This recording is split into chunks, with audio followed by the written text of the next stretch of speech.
જય હિન્દ, જય ભીમ, જય વિયતમાં. હું લોકગાયક કાજલ મહેરિયા ઘણા સમયથી ચર્ચાનો મુદ્દો જે વાત મારા પારિવારિક હતી, ઘરની વાત હતી, એટલે ઘરમાં જ રહે એવી ભાવનાથી તમારી સમક્ષ ક્યારે રજૂઆત નથી કરી.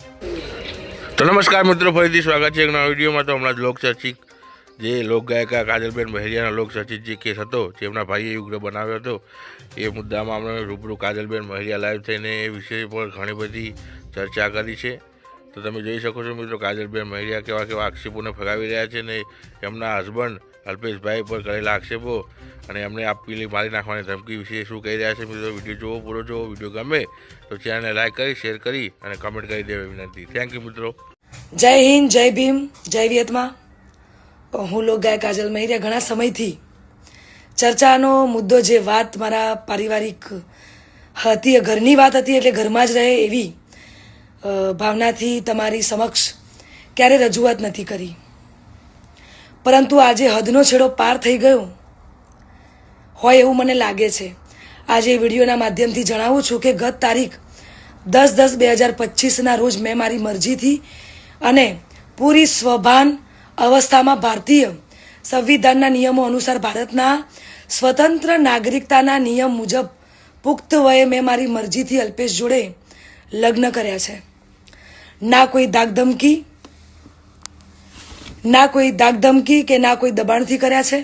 અલ્પેશ અને મારું પોતાનું રિલેશન છેલ્લા 1.5 વર્ષથી હતું. આ વાતની જાણ મારા પરિવારને મેં કરેલી, પરંતુ એમની રાજીપો ના હોવાથી મેં મારી જાતે મારું ભવિષ્ય, મારી જિંદગી મહત્વપૂર્ણ નિર્ણયમાં મેં મારી જાતે લીધો છે.